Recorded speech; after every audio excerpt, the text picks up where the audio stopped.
আমরা নিজেরাই না মানে আজকে ঠিক বিশ্বাস করতে পারছি না যে ১০০ পর্ব হয়ে গেছে। তার কারণ হচ্ছে যে আমাদেরও মনে হচ্ছে যে সেদিন শুরু হলো। সেদিন আমরা প্রথম আউটডোর গেলাম পুরীতে। সেখান থেকে আজকে সকালে হঠাৎ আমরা নিজেরাই সবাই বলাবলি করছিলাম যে দেখতে দেখতে এতগুলো দিন হয়ে গেল। ভীষণই ভালো লাগছে এবং এটাই চাইবো সবার কাছে, দর্শকদের কাছে বিশেষ করে যারা আমাদের চিরসখাকে ভালোবাসছে, চিরসখার পরিবারকে ভালোবাসছে, যে এই ১০০ পেরিয়ে হাজার, হাজার পেরিয়ে ২০০০, ২০০০ পেরিয়ে ৩০০০ এইভাবেই যেন চলতে থাকে। অর্থাৎ ভালোবাসাটা যেন আমরা পেতে থাকি। আর আমাদের ফুল টিম চিরসখা এইভাবেই আমরা একসাথে ভালোবেসে সবাই একে অপরের চিরসখা হয়ে যেন কাজটা করতে পারি। ওটা একটা চমক যে মিঠিলের জীবনে কি মোড় আসছে, কিভাবে আসছে। তবে মিঠিল চরিত্রটা মানুষের ভালোবাসার একটা চরিত্র। এই কারণেই বলছি কারণ আমি এতগুলো দিন মানে মিঠিল হয়ে এই চরিত্রটা প্লে করছি। এত ভালো ভালো আমি ফিডব্যাক পেয়েছি, এত ভালো ভালো মানুষের কাছ থেকে কমেন্ট পেয়েছি, যেটা খুব মানে আমার তো খুবই ভালো লেগেছে। এবং শুধু আমার একার নয়, আমরা সবাই প্রত্যেকে যারা চিরসখা পরিবারে আছি তাদের সবাইকে মানুষ এত ভালোবাসছে, পছন্দ করছে, এটাই আমাদের সব থেকে বড় প্রাপ্তি। এবং মিঠিলের চরিত্রটা আমার বিশেষ করে মানে লাভলির খুব পছন্দের একটা চরিত্র।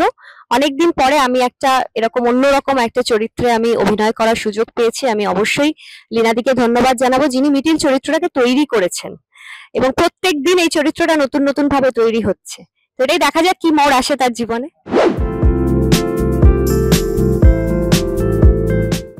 আমি জানি না কি করে সবকিছু ম্যানেজ করতে পারি, কি করে সবটা ব্যালেন্স করতে পারি। বয়সটা কিন্তু বাড়ছে, প্রত্যেক বছর একটা করে বয়স ১ বছর করে বেড়ে যাচ্ছে। কিন্তু ঈশ্বরের আশীর্বাদ, পরিবারের সমর্থন, মানুষের ভালোবাসা সবটা মিলেই হয়তো, সবকিছুর জন্যই হয়তো আমি এই জায়গায় দাঁড়িয়ে আছি এবং সব কাজই ঠিকঠাক ভাবে ব্যালেন্স করে চেষ্টা করছি করার। যতটা হয়তো 100% পারছি কিনা আমি জানি না, কিন্তু চেষ্টা করছি।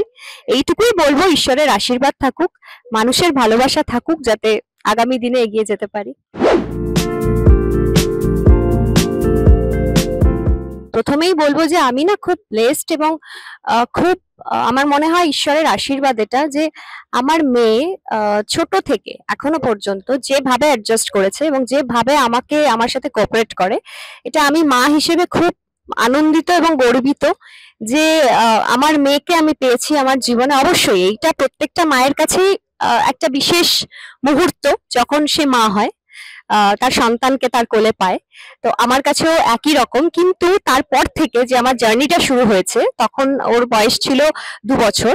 ২ বছর বয়স থেকে শুরু করে মানে ২ বছর বয়সে আমি প্রথম আবার কাজ করা শুরু করি। ২ বছর না, তা আরো ছোট ছিল, ১.৫ বছর। তখন থেকে আমি কাজ করা শুরু করি। তারপর ২ বছর টাইমে আমি ইলেকশনে প্রথমবার আমি প্রার্থী হই। তো তখন থেকে এখনো অব্দি চলছে। ওর এখন অনেকটাই বড় হয়ে গেল, প্রায় ৭ বছর বয়স। তো প্রত্যেকটা মুহূর্তে আমাকে মানে সাপোর্ট করছে, কোঅপারেট করছে। না হলে এতটা সময় আমি বাইরে কাজ করতে পারতাম না ওকে ছেড়ে। এবং ও কিন্তু ওর মতো করেই একা একা বড় হয়ে যাচ্ছে। এটাও আমার কোথাও গিয়ে একটা আফসোসের জায়গা যে আমার যতটা মা হিসেবে ওকে সময় দেওয়ার দরকার ছিল, আমি হয়তো ততটা সময় ওকে দিতে পারি না। ও সেই জায়গা থেকে হয়তো ডিপ্রাইভ যে আমি অতটা সময় বাকি মায়েদের মতো দিতে পারি না। পাশাপাশি ও কিন্তু এটাতেও ইউজ টু যে ওর মা ওয়ার্কিং, এবং ও এটাতেও খুব প্রাউড ফিল করে যে আমার মা কিন্তু বাইরেও কাজ করে, ঘরেও ঠিক মতো ভাবে যতটুকু আমার পক্ষে সম্ভব হয় আমি ওর সাথে সময় কাটাই।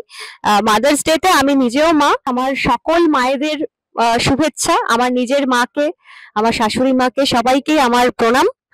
আর আমার মেয়েকে অনেক অনেক ভালোবাসা। আমার মনে হয় যে এই দিনটা সমস্ত মায়েদের কাছে একটা স্পেশাল ডে।